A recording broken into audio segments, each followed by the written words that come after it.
Welcome everybody, hope you are doing well today. Let's do a really quick update, a video update on what's going on with Parler and their lawsuit against Amazon. Remember, Amazon removed them from their hosting, their Amazon Web Services hosting, and it was one of many deplatforming events that took place against Parler. The mainstream media narrative is that Parler was directly involved in the events on January 6th, but we know from a Washington Post and a New York Times article that most of the people at the event, especially those involved during the events that took place at the Capitol, were actually using Twitter, Facebook, and YouTube. Washington Post and New York Times reported that. I believe they didn't report that in order to report factual news. I think they're kind of running interference. They're trying to get ahead of the story, as they always do, and run interference because they knew this would come out sooner or later. But either way, just using basic logic, we know that Parler doesn't have any of the tools that allow users to organize. It doesn't have events. It doesn't have groups. It doesn't have a messaging application. It doesn't have a video hosting application. It doesn't have any of that. So using logic, it would have been very difficult to organize such an event on Parler, if not impossible. Now, can you go to Parler and post photos or comments like you do on Twitter? Yeah, but you can't use Parler as a tool to actually organize any type of event. You can't really organize Parler between a couple of friends to go to the movies. I mean, it's just not that type of platform, but you can do that especially on Facebook. You can do that on Facebook. So the whole narrative that Parler was used on January 6th to organize what happened is complete fiction. And even Facebook and the Washington Post, and even New York Times and the Washington Post reported that.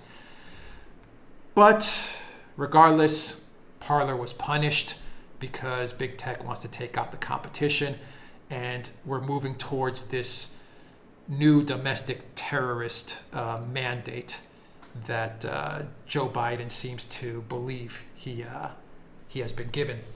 And we know what this is all about. We know the techno-fascist world that they're trying to create for us. And in order to get there, you have to obviously get rid of the First Amendment, and you have to silence all your critics. And so domestic terrorism is going to do that job of silencing everybody.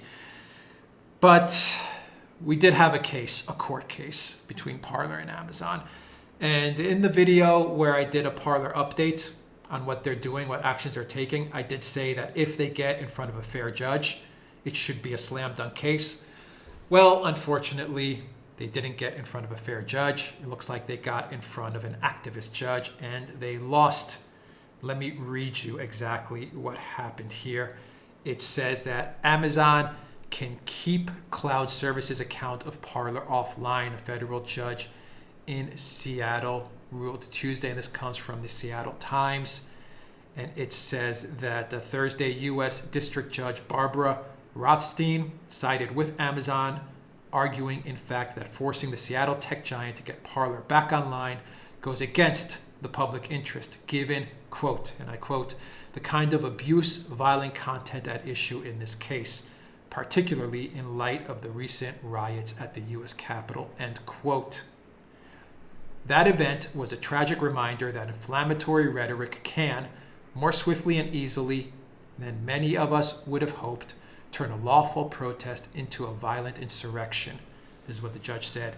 She also said the court rejects any suggestion that the public interest favors requiring AWS to host the incendiary speech that the record shows some of Parler's users have engaged in.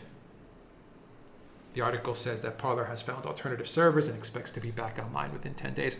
So there you can see, obviously, a partisan judge, a biased judge ruling against Parler.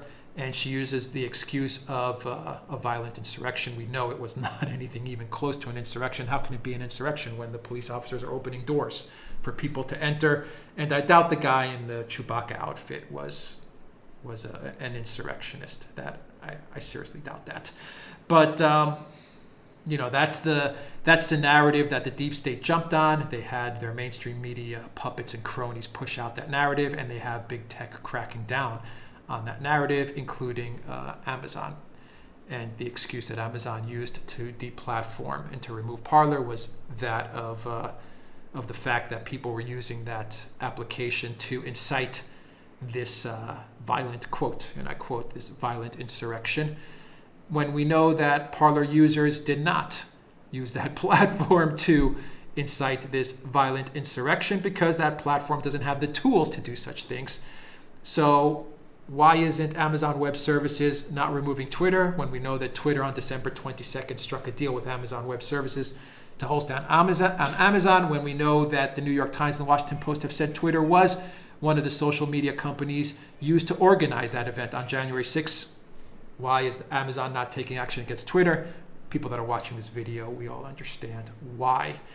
Also, the argument that it was a violent insurrection, of course, is ridiculous, because we know that, once again, according to the New York Times and their video timeline, we know that many of the people were already at the Capitol and were already entering the Capitol while Trump was actually giving his speech. So how could anything be incited when Trump was actually giving his speech and the people were already moving into the Capitol? It doesn't make any sense. If Trump was inciting this stuff, if this stuff was incited, then logic would dictate that the speech would be made and then people would start walking to the Capitol. The New York Times has admitted through a video timeline that as Trump was speaking, people were actually at the Capitol and entering the Capitol. So we know that whole thing has been debunked. We also know that there were warnings a week ahead of time from New York police and feds to DC that certain groups were going to be in DC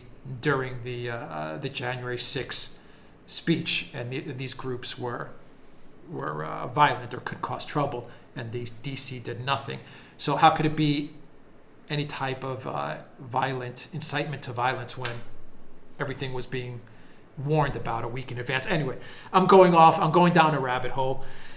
We all know that this is all bullshit, and we all know that this is all being used in order to roll out domestic terrorism and in order to silence anybody that is going to dare to speak up against a Biden-Harris administration and against this techno-fascist state that's being rolled out. Remember, the definition of fascism, to me, a very simple definition, in my opinion, is the merging of government and business and corporations emerging. Now, whether the corporations have more power or the government has more power, it depends on how you look at fascist states over history. In this case, I believe the corporations have more power. But nonetheless, fascism is the merging of a corporation and a government, and that is exactly what we have going on here in the United States. And it's really interesting that these techno-fascists are using the excuse of fascism to silence people that are going to speak out against fascism. So you see the tricks they're playing, and it's a shame. Anyway, it's a shame that Parler couldn't get in front of a good judge, but I guess it was expected. We shouldn't expect anything else, given the trajectory as to what's happening in the United States and the direction that it's moving towards. Anyway, guys, that's the video update I wanted to give you on Parler and its case against Amazon. So it's been thrown out. It's over.